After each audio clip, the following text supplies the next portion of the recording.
Yo, what's good? It's Mr. Undiscovered and you're watching Undiscovered TV. Today I'm walking you through the brands to watch for 2025. Now if you're new here, we're a media platform documenting streetwear culture and emerging brands globally. So subscribe, stay connected on all our socials, and yeah, let's get into it. Brand to watch number 1 is Sfero Design. Now Sfero Design is a creative studio based in Milan. I'm going to butcher these names, but it was founded by a creative duo Nicolo Boccao and David Arcordia. I hope I got that right. With visionary approach and the ability to blend art, technology, and design, the studio specializes in bringing concepts to life without limiting itself to a particular category. Last year, they went viral for their scarf caps, which in their words offer a different approach to hat design, coming in a pastel blue, green, and pink color palette. When I did more research into the brand, I actually found that they did work for PDF Channel, creating the iconic bags, glasses, and even AirPod Max cases. These were all insane items, and to think that this small studio was behind it is great to see. They also did some work for Michael Cutini's footwear attachments, which came out clean. Their recent carabiners and keyrings were what really sealed the deal for them to be on this list. The more I look through their profile, the more I realize how ingrained they are within the Italian scene and the scope of their work. These guys even did work with Mattias Goelin for both the helmet and metallic glasses. I've got to mention their hat attachment and figurines too, which they dropped some time ago. It's great work. You can tell they've really been consistent with it. I think they're also doing a lot of airbrush work for a few brands too. Nonetheless, this is one of those low-key behind-the-scenes brands that just go crazy. Best believe, 2025, they're coming large. Brand to watch number 2. Joshua Jamal. Now for me, Joshua Jamal is one of the brands of the year, especially if we're talking about upcoming brands. His rise and success has been phenomenal to see, from getting his stuff worn by the likes of Car-E and Ye to working with A$AP Rocky's Org Runway. This brand really made some noise in 2024. Expanding on his work with Rocky, he engineered Org's 2025 Spring-Summer Runway, and one look at the collection, you can really see how he played his part. It's hard to put him into a category, as for me there's so many words and descriptions I can give. It's clear that military wear is a central focus here, but I also see sportswear influences with a touch of patriotism, with a consistent use of the US flag and dad caps. It has a quite vintage and upcycled feel to it, where the clothes are repurposed, which gives it a raw, rough finish and look to it. The aesthetic looks almost grungy and sleazy with a real lo-fi feel to it. There's no high production element, and it seems it was almost left to feel imperfect. The constant use of clothes repurposed as masks gives the brand an air of mystery, which is also doubled down by their lo-fi style of media. Nothing is too clear, but it's clear enough for you to see and acknowledge what's going on. One of the more interesting things I like is what they did to the hats. Cutting off the tip of the brim goes hard, I don't even know why. Everything about the aesthetic and design is clean though, and I'll be very locked in on the brand for 2025. Brand to watch number 3, attachmentsonline. Now this is a brand I've kept tabs on for a long time and I've been wanting to cover on a broader sense. This small brand based out of New York also has a clear but simple aesthetic down, coupled with a lot of statement pieces. I'm huge on pants at the moment, and attachments have consistently been pumping out some of the cleanest pairs yet. They've got some of the cleanest camo cargo pants I've seen, and I've seen a lot, man, trust me. Their studded black denim is exactly how an ideal pair of pants should fit for my personal taste. These sand cargo pants are beyond beautiful, I can't even explain. The fit and stack of them is just perfect. They then get more creative with this handcrafted wash on their radio denim. The whole capsule is actually cold, and I love how they did the same with the bag. My favourite pants from them are these wax jeans from their most recent drop. The stack again is perfect, and so is the finish. I thought they were actually leathers at first, and that's how you know they did a good job. I know I'm glazing the pants right now, but let's move on to more. Overall, I really like how they present their clothes. The imagery is kept simple, but still very effective in the sense that pick the right setting and colours to go with their clothes. When you scroll through their feed, there's a clear layout and formula they follow. You can see how each drop almost has its own little phase or era within the brand, by the way it's all segregated. Their development over time is one of the best things to see, and of course they make a lot of great garments. I have high faith that they'll make a lot of noise in 2025. Brand to watch number 4. Now Maxime Black is a designer out of London, and this guy has really been doing his thing for a minute. I believe he's a CSM graduate, which explains a lot, but what really got him a lot of attention was his vacuum pressed pieces. He started out with Tim's, Jordan 3s and Adidas Micro Paces before trying out with a Superstar and a bunch of other models. But the ones that went the hardest were the fitted hats. It was just pure beauty, and this is what got him a lot of eyes. Maxime is another brand, or should I say designer, who's very hard to categorize. It looks like he's just having fun, experimenting with a lot of stuff and techniques. It's hard to pin down the exact aesthetic, but it's still cohesive and well put together. The only thing I'd say about the aesthetic is that it feels very kind of European. I'm seeing a lot of references and designs that just give me that European feel. I'd also say it's quite futuristic in a sense, but then also nostalgic. It's very there's a lot of conflicting opposites that work within my description of the brand Maxime Black. Some of his standout pieces for me are the pony hair products, where he tattoos products with laser engraving. I'm just so blown away by it because I don't know which I like the most. It's really so much to choose from. Another one of his standout pieces is the cap wrap. Man, this one is too clean. How do you even come up with this? I could go on and on and on about the multiple products on here that we've seen, but we gotta move. It's so weird how Maxime Black is known by so many industry designers, yet so low-key at the same time. He deserves way more attention than he is getting right now. But I guess that's why he's on this list. Maxime Black is someone I definitely love to interview to really get in behind his mindset on things, why he does the things he does, and his whole background and inspirations behind his work. I'm going to aim to make it happen 2025. Brand to watch number 5, Owen Brewer. Now, Owen Brewer is a one-of-a-kind jewelry designer, and I say that simply because of what his jewelry is inspired by and his look. See, Owen studied architecture. He uses spatial storytelling to capture different aspects of the city, the architecture, and the people that live within it. Each work in whatever medium, physical or filmic, is a dedication to a particular subject, place, or subculture. With each ornament, he has the ability to tell stories and express culture. Starting with psychogeography as a research method for investing places, Owen then turns to a wide range of mediums to capture, amplify, and reimagine urban instances in visual street cultures. Owen aims to challenge conventional representations, perceptions, and practices of the city and its architecture, celebrating locality and the individuality with beauty and contradiction. When you look at his rings, they embody loud and big personalities. Their bold looks set them apart from a lot of jewelry brands, and I think it's good because it's just fresh ideas. What I really respect is the influences and inspiration behind it. It's new, it's different. A lot of jewelry brands lack depth nowadays, and they're more so based around the aesthetic and the design, which is okay, but it's just good to have this new fresh thing where somebody's inspired by something, especially with something like architecture.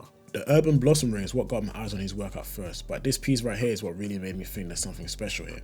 My favorite thing about the brand is how the inspirations come from something outside of fashion, being architecture, even though the two things are such neighboring industries. I love the way he's able to translate his architecture knowledge into jewelry.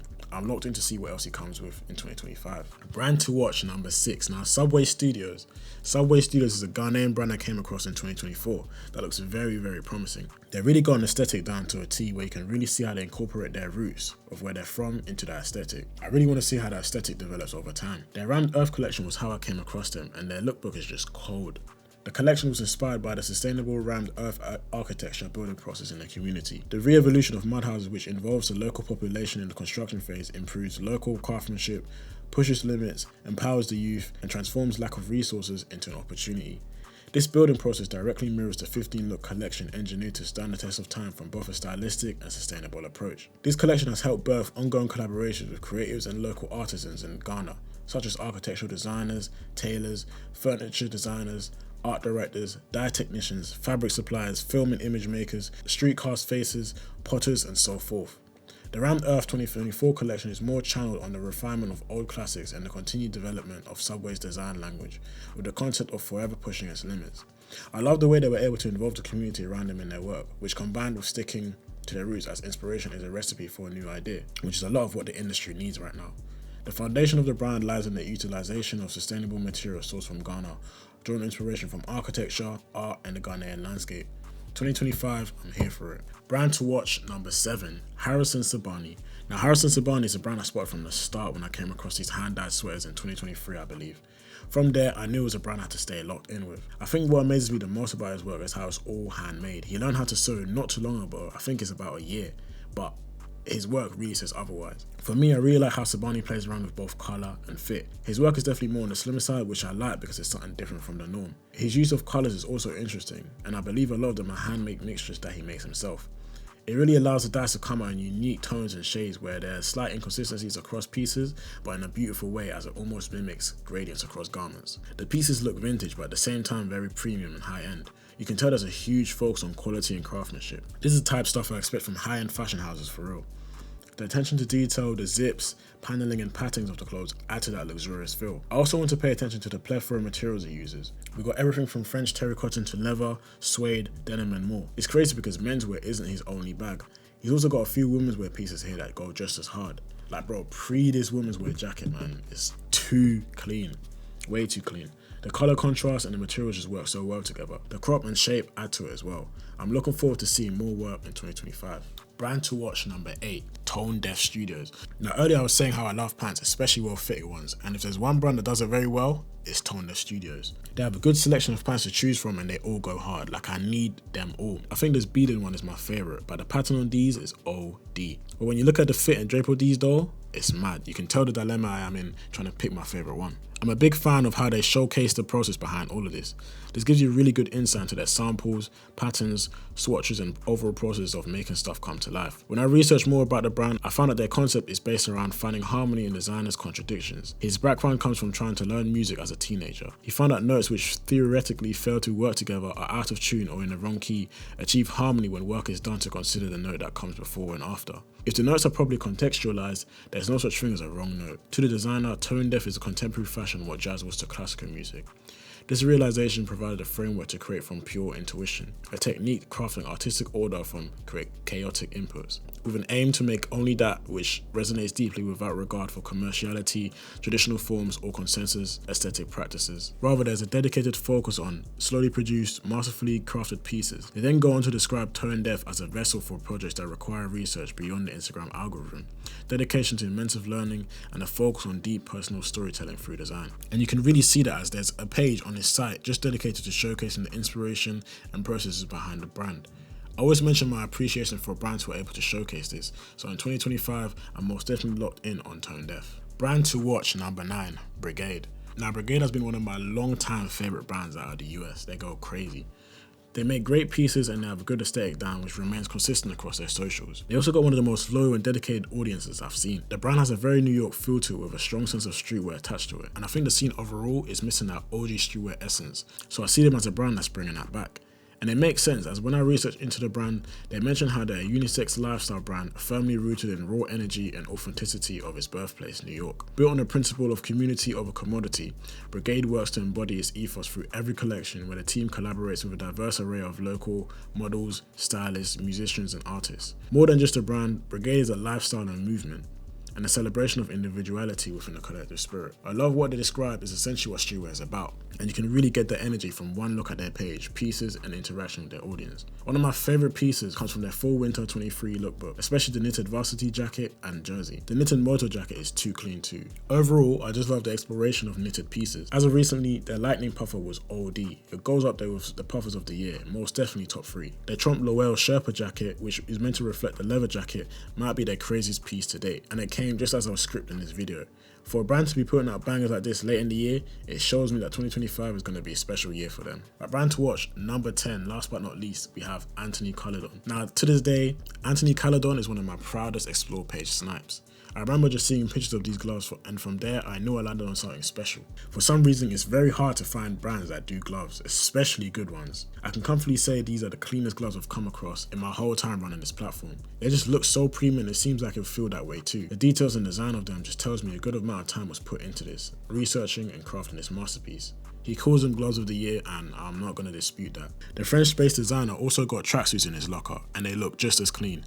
Tracksuits are commonly associated with dressing down and can have a quite casual look and feel to them, but these tracksuits from Calydon, they just look so premium, almost like you're dressing up. The added detail with the frayed lining goes far yet remains so simple. I think it sits perfectly in the balance of not too loud but also not too basic and quiet. It's an easy option for people who want that tracksuit that just does a little bit more than the rest. I think the brown one might be my favourite colour for sure. What's crazy is that this guy has been in the game for so long, damn near 10 years. I scrolled through his feed and came across 2 long cuts from 2017 and 2015.